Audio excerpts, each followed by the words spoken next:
তুই কি করছিস ওখানে? তুই এখানে কি?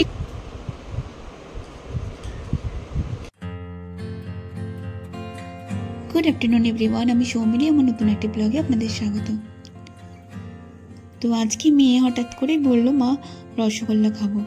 তো ভাবলাম যে বাড়িতেই বানিয়ে নিই। দুধ আছে, অ্যাকচুয়ালি আগের দিনের দুধটা থেকেই গেছিলো। ও খায়নি, অন্য কিছু খাবার খেয়েছিল, সেই জন্য ওকে দুধটা খাওয়ানো হয়নি।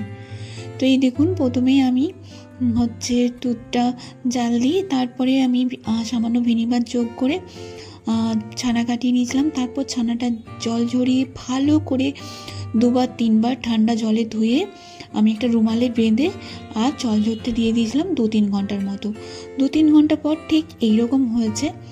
এরপর ছানাটাকে আমাকে ভালোভাবে ম্যাশ করে নিতে হবে, ঠিক যেভাবে হাতের সাহায্যে হাতের তালু দিয়ে ম্যাশ করছি। মোটামুটি 10-15 মিনিট মতো ম্যাশ করতে হবে, যাতে একদম একটা স্মুথ ডো তৈরি হয়, যেখানে কোনো লাম্পস থাকবে না, বা হাত দিয়ে যখন আপনি গোল বানাবেন তখন কোনো ক্র্যাক থাকবে না। ততক্ষণ পর্যন্ত আপনারা ছানাটা ঠিক এইভাবে হাত দিয়ে ম্যাশ করতে থাকবেন। এই দেখুন, আমার এবারে একদম রেডি হয়ে গেছে ডোটা। এবার আমি কিছু নিয়েছি, নকুলদানা নিয়েছি। নকুলদানা রসগোল্লার মাঝে দিলে দেখবেন মাঝের অংশটা একটু ফাঁপা হয়, তো আমার সেটারই কাজ করবে। তারপর এরকম হাতের সাহায্যে গোল গোল বানিয়ে নিয়ে মাঝখানে একটা নকুলদানা দিয়ে তারপর আবার ভালো করে গোল বানিয়ে নিলাম। যেহেতু মেয়ে খাবে বলেছে, আমি সেরকম অনেকটা বেশি দুধের বানাইনি। আমি ওই 500 মতো লিকুইড মিল্ক অ্যাড করেছি, আর মেয়ের আগের দিনের ওই 250 মতো দুধ 250 থেকে একটু কমই হবে থেকে গিয়েছিল। তো তারপর এইভাবে আমি সব কটা ডোটাকে রসগোল্লার শেপ দিয়ে দিলাম। আপনারা সাইজগুলো একটু ছোটো ছোটোই বানাবেন, কারণ এটা যখন আপনি রসে দেবেন তখন এটা কিন্তু অনেকটা সাইজে, প্রায় ডবলের থেকেও বড় হয়ে যাবে। আর এই দেখুন, আমার ওই দুধটাতে মাত্র 8টা রসগোল্লা হয়েছে। হ্যাঁ, তবে এখানে আমি সাইজগুলো একটু বড় বড় করে ফেলেছিলাম। যখন আমার রেডি হয়েছিল তখন সাইজটা অনেক বড় লাগছিল। আর এখানে আমি 1 কাপ চিনি নিয়েছি আর 2 কাপ জল দিয়েছি, কারণ রসগোল্লার শিরাটা আমি একদম পাতলাই রাখতে চেয়েছি, সেই জন্য আমি 1 কাপ চিনি আর 2 কাপ জল ভালো করে ফুটিয়ে নিয়েছি।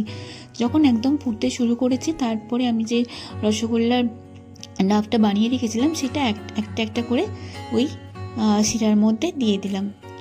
এরপর ভালোভাবে আমি এটাকে ফুটতে দেব, ঢাকা দিয়ে দেব ওই 10 থেকে 12 মিনিটের মতো। তাহলে চলুন, এটা ফুটতে থাক। আর এই দেখুন, 10-12 মিনিট পরে ঠিক আমার রসগোল্লার সাইজগুলো এইরকম হয়েছে, দেখতে পাচ্ছেন? দ্বিগুণের থেকেও অনেকটাই বড়।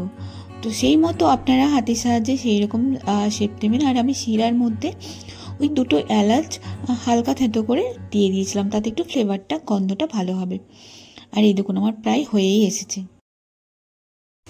তুই কি করছিস ওখানে? তুই এখানে কি করছিস? এখান থেকে যদি পড়ে যাস কি হবে আমাকে বল? কি হবে পড়ে গেলে? তুমি এখানে কি করছো বলবে আমাকে? কেন রুমে যাচ্ছ না? তুমি রুমে গিয়ে বসো। কেন? মাম্মা রান্না করেই আসবে তোমার কাছে, তুমি রুমে গিয়ে বসো। গরম লাগছে না? আমার তো লাগছে, আমি দেখ কিরকম ঘেমে যাচ্ছি।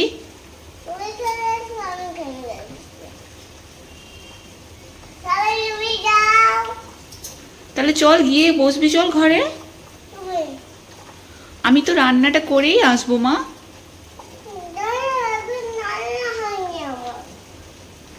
তুমি কি রান্না করবে আমাকে বলো? তুমি এখানে বসে থাকলে তো আমার কাজ করতেও দেরি হচ্ছে, তাই না? বলো। তাও তুমি যাবে না, তাই তো? যাবে না ঘরে? চলো এসি চালিয়ে দেবো।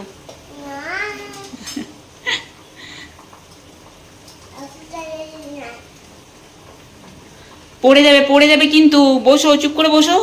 বসেছো যখন বসে থাকো চুপ করে।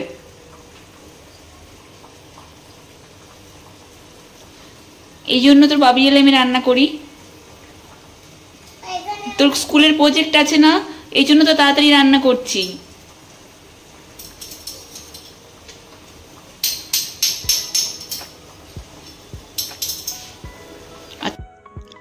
আর এই দেখুন আমার মানে রসগোল্লা একদম রেডি। 8টা পিস হয়েছে, যথেষ্ট ভালো সাইজই হয়েছে।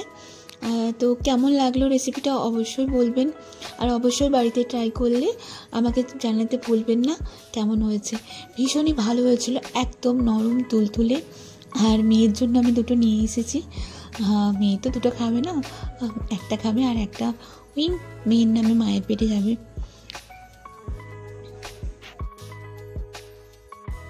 মেয়েকে দেখলেনি তো, কিচেনের স্ল্যাবে উঠে বসে আছে। অ্যাকচুয়ালি এখন বাজছে ওই 6:30 মতো। তোর বাবা এখনও যেহেতু অফিস থেকে ফেরেনি, তো অ্যাকচুয়ালি ওর বাবি যখন অফিস থেকে ফেরে তারপরে মেয়ে বাবির সাথে খেলা করে, আর আমি তখন রাত্রে রান্নাটা সেরে নিই। কিন্তু অ্যাকচুয়ালি আজকে প্রবলেম হয়ে গেছে, রান্নাটা আমি তাড়াতাড়ি সারতে হবে। কারণ হচ্ছে ওদের স্কুল থেকে একটা প্রজেক্ট মতো দিয়েছে, তো ওটা কালকে জমা দেওয়ার লাস্ট ডেট। যেহেতু আমার শরীরটা মাঝে ভীষণই খারাপ ছিল, তাই একদমই আমি ওর প্রজেক্টটা বানাতে পারছিলাম না। 7 দিন ডিলে হয়ে গেছে। তো কাল যেহেতু লাস্ট ডেট, আমাকে তো বানাতেই হবে। তো ওকে আমি বারবার বলছিলাম যে আমি ফ্যান চালিয়ে দিচ্ছি, তুমি ভেতরে বসো, আমি একদম মানে তোমার কাছে যাবো আসবো এভাবে রান্নাটা করে নেবো। বাট কিছুতেই বসতে চাইছে না। কি বলুন তো, এতটাই ছোট। আর সকালের দিকে হলে না ও তাও রুমের মধ্যে বসিয়ে রান্না করা যায় খেলনা দিয়ে। বাট এই ঘুম থেকে ওঠার পর বিকেলটা একদমই কারো কাছেই থাকতে চায় না। কারো কাছে থাকতে চায় না মানে কাউকে লাগে আর কি, মানে একা একদম থাকতে চায় না। আর এই জন্যই আমি ম্যাক্সিমাম দিন ওর বাবা আসার পরেই রান্নাটা সারি। কিন্তু কি করব, এই যে ড্রয়িংগুলো করাচ্ছিল, আর সেটা তো আমাকেই করতে হবে। আর এই তো সবে হাতে করি, কত কি কাজ এখনও বাকি। এই তো ড্রয়িং করা শুরু, মেয়েদের সামনে কত পড়াশোনা আসছে, কত কিছু করতে হবে। তো এই ব্যাপারে একটা ছোটোবেলার কথা বলি। আমার তো স্কুলে ওয়ার্ক এডুকেশন ছিল, মানে আপনারা যারা গার্লসে পড়েছেন, আমার মাধ্যমিক পর্যন্ত গার্লস স্কুল ছিল। তো যারা পড়েছেন জানেন হাতের কাজ থাকে, ওই রুমাল, টুপি, মোজা এইসব বানানো। তো কিন্তু জানেন তো, আমি এগুলো আবার নিজেই করতাম, কারণ হাতের কাজ করতে আমার ভীষণ ভালো লাগতো। প্রথম তো একদম করতে পারতাম না, ওই হচ্ছে মানে কাকিমা পাশের বাড়ির কারোর কাছ থেকে ধরে নিয়ে আসতাম, মানে একটু সামান্য দেখিয়ে দিতে বলতাম, তারপর বাকিটা আমি নিজেই করতাম। আর এই দেখুন, মেয়ের যেহেতু রেনি সিজন, তো ওদের একটা রাইমসের সেশন হবে। তো রেনি সিজন রিলেটেড ওদের হচ্ছে অবজেক্ট আঁকতে হবে। তো মেয়ের নামে এসেছে রেনকোট। আর এই যে মেয়ের রেনকোটটা এঁকে দিলাম। শুধু আঁকলেই তো হবে না, চার্ট পেপারে আঁকার পর কালার করতে হবে, তারপরে এটা কাট আউট করে আবার একটা হার্ড সারফেসের উপরে পেস্ট করতে হবে। আর এই যে, তাহলে ব্লগটা আজকে এই পর্যন্ত রাখি। যদি ব্লগের কোনো কিছু ভালো লেগে থাকে তাহলে অবশ্যই কমেন্টে জানাবেন। আর দেখা হচ্ছে পরের একটা নতুন ভিডিওতে। ততক্ষণ সবাই ভালো থাকবেন, সুস্থ থাকবেন। আর হ্যাঁ, চ্যানেলটা অবশ্যই সাবস্ক্রাইব করে দেবেন নতুন নতুন ভিডিও পাওয়ার জন্য।